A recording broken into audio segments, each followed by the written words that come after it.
Let's get you the latest from Sri Lanka, where acting President Ranil Wickremesinghe has urged all political parties to put aside their differences and form an all-party government which would allow the country to recover from the economic crisis, as he assured the public that talks with the IMF were nearing conclusion. Acting President Ranil Wickremesinghe had declared a state of emergency in the country on Sunday, ahead of the July 20th election for the post of president, which fell vacant after Gotabaya Rajapaksa's resignation following the public uprising against him. Now, earlier as well, an emergency was declared in the country after President Gotabaya fled to the Maldives. Let me tell you, following Gotabaya's exit, main opposition leader Sajith Premadasa, Marxist JVP leader Anura Kumar Disnaike and breakaway SLPP candidate Dulas are in the race to become the country's next president. And as the island nation continues to slip into more chaos, the lives of the children at the orphanages have become miserable.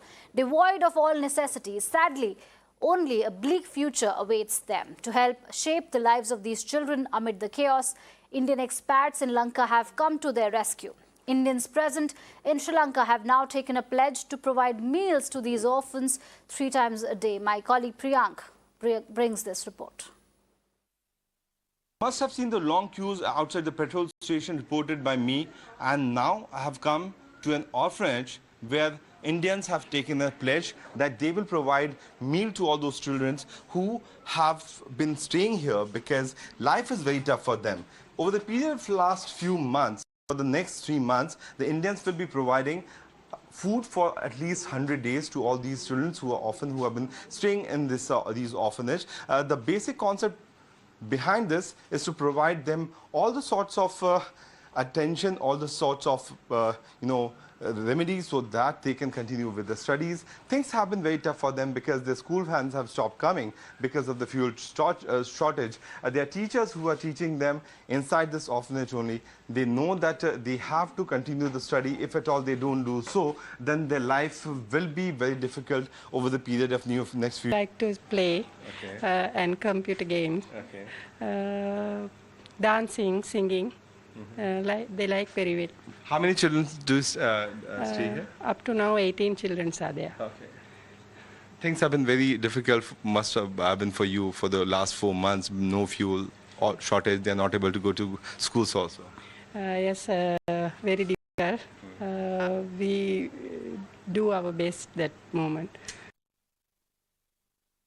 India has also come out and they have taken the pledge that they will try to help all these children. How do you welcome this move by? We do welcome this, and we consider it a very important thing that somebody at some stage has now realized that these children are going to be the future of the country, and they are orphans. They don't really have a voice. The voice would be the committee members who are there to help them, and we will do everything in our power.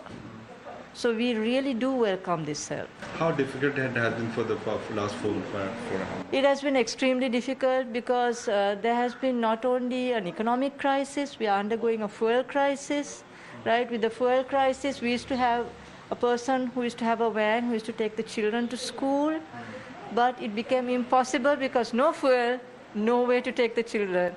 We had to rely on them either walking or we had to have 3-wheelers. We have been here. This is our Karma Bhumi. Janma Bhumi is back in India. It's our Karma Bhumi, and we need to do something for the country.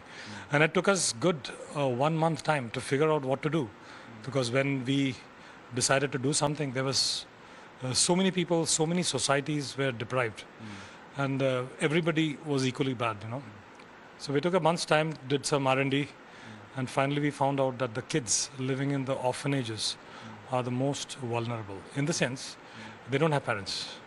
Like in my house, if there is something, if there's an issue of money or food, and if my children are unfed, borrow, steal or loan or do whatever it is, you'll get it.